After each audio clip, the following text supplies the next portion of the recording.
Hello and welcome back to the channel. If you're new here, then please do hit that like and subscribe button for my deep dives into classic movies and TV shows. Today I'm looking at a powerful dystopian thriller that still feels uncomfortably relevant. Released in 2005 but based on an illustrated novel by Alan Moore and David Lloyd, it was first published in the 1980s. The story depicts a dystopian and post-apocalyptic version of the United Kingdom in the 1990s. But just like Orwell's 1984, this movie seems prophetic.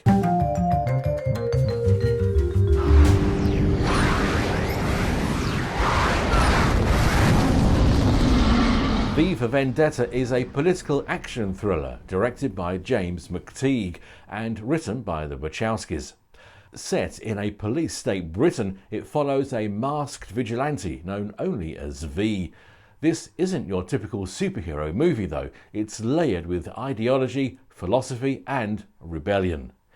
In the movie, we learn that V gets his name from a cell he was held in. It was number 5.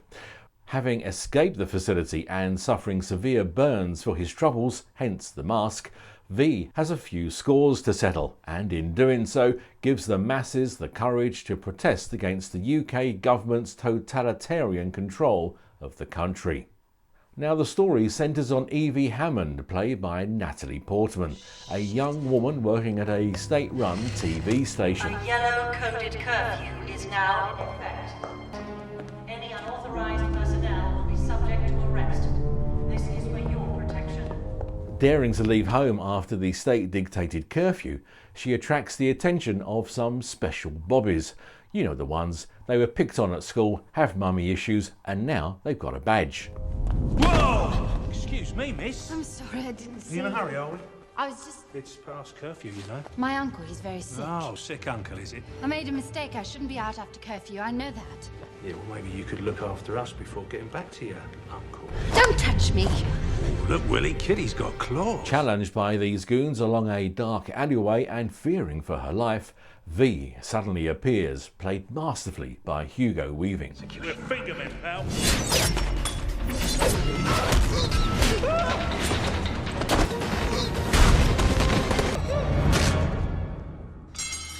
Weaving delivers a phenomenal performance as V, all without showing his face. Every line is delivered with such conviction that you almost forget you're watching a man in a mask. Voila! In view, a humble vaudevillian veteran, cast vicariously as both victim and villain by the vicissitudes of fate.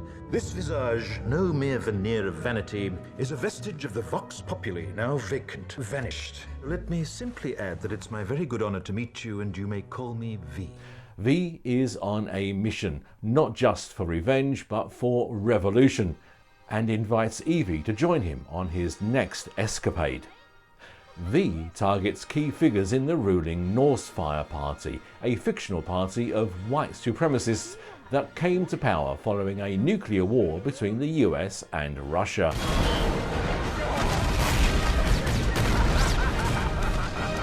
The leader of the UK government governs with fear, propaganda, restricting free speech and virus warfare. Three Waters has in fact been contaminated. Authorities are attempting to control its deadly spread. Sends a wave of destruction throughout the underground.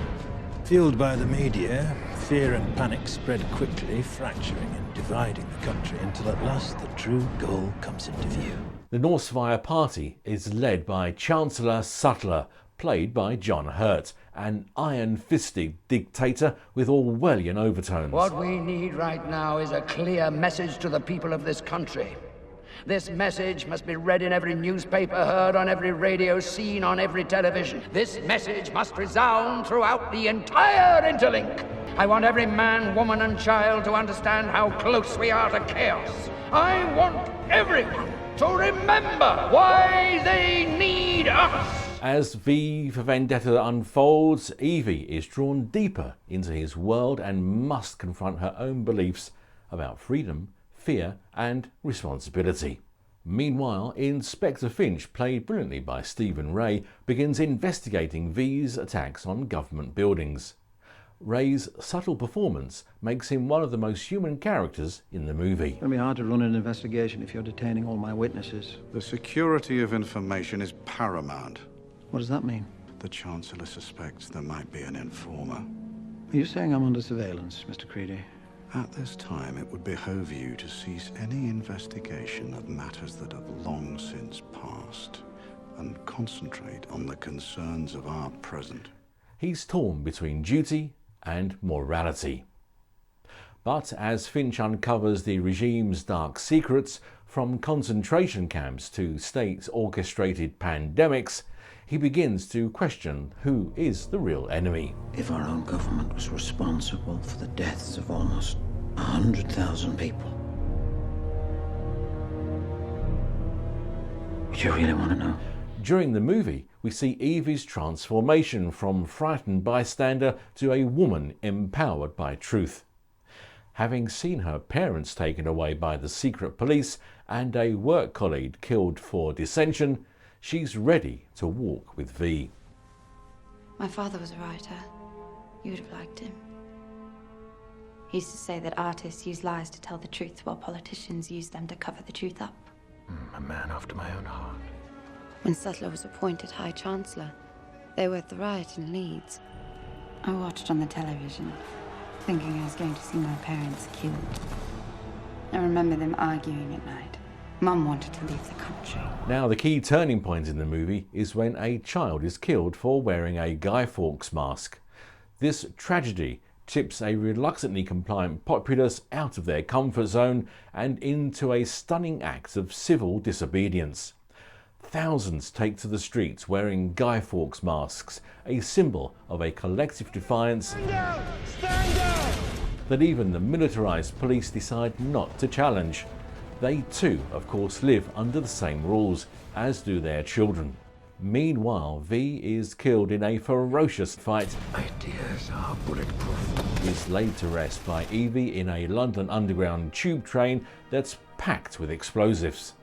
She sends the train on its way to Parliament Station and completes the job Guy Fawkes failed to do on November the 5th, 1605.